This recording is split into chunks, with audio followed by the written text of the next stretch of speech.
খুলনা দিঘলিয়া গাজীরহাটে গণ অধিকার পরিষদের নিবন্ধন উপলক্ষে আলোচনা সভা ও আনন্দ মিছিল অনুষ্ঠিত হয়েছে। খুলনা প্রতিনিধি এম রোমানিয়ার প্রতিবেদনে থাকছে বিস্তারিত। শনিবার বেলা 12টায় খুলনা দিঘলিয়া গাজীরহাট বাজারে গণ অধিকার পরিষদের নিবন্ধন উপলক্ষে এ আলোচনা সভা ও আনন্দ মিছিল অনুষ্ঠিত হয়। সভায় প্রধান অতিথি হিসেবে উপস্থিত ছিলেন গণ অধিকার পরিষদ কেন্দ্রীয় কমিটির সহ বিদ্যা জ্বালানি ও খনিজ বিষয়ক সম্পাদক আলহাজ শেখ রাশেদুল ইসলাম। প্রধান আলোচক হিসেবে উপস্থিত ছিলেন বাংলাদেশ যুব অধিকার পরিষদ খুলনা মহানগর সভাপতি HM তাজুল ইসলাম।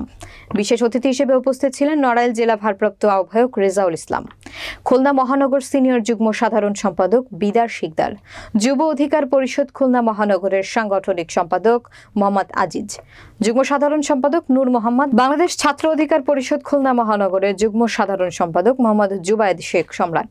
প্রধান অতিথি তার বক্তব্যে বলেন, এই নতুন স্বাধীনতা আনার পেছনে আপনাদের অনেক ভূমিকা আছে। যে স্বাধীনতা অধিকার বাস্তবায়নের জন্য এবং প্রতিটা মানুষের জন্য প্রয়োজন সংবিধান সংস্কার, রাষ্ট্র সংস্কার, নির্বাচন সংস্কার সহ প্রতিটা জায়গায় আমাদের কার্যক্রম চলছে।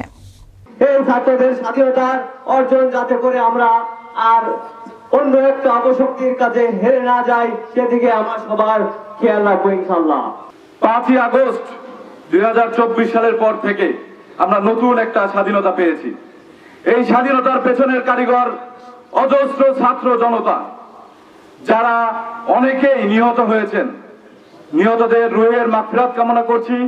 আমাদের গণ অধিকার পরিষদের পক্ষ থেকে আমাদের ভিপি নুরুল হক নূর, রাশেদ খান সহ কেন্দ্রীয় নেতৃবৃন্দ এবং সারা বাংলাদেশের আবহাওয়ার ছাত্র, যুব, শ্রমিক, পেশাজীবী এবং প্রবাসী অধিকার পরিষদের সকল ভাই এবং বন্ধুগণ, এই নতুন স্বাধীনতা আনয়নের পেছনে আপনাদের অজস্র ভূমিকা আছে। যে স্বাধীনতা অধিকার বাস্তবায়নের জন্য প্রতিটা মানুষের জন্য প্রয়োজন। সংবিধান সংস্কার সহ, রাষ্ট্র সংস্কার সহ, নির্বাচন সংস্কার সহ প্রতিটা জায়গায় প্রতিটা ব্যবস্থা সংস্কার সহ আমাদের কার্যক্রম চলছে।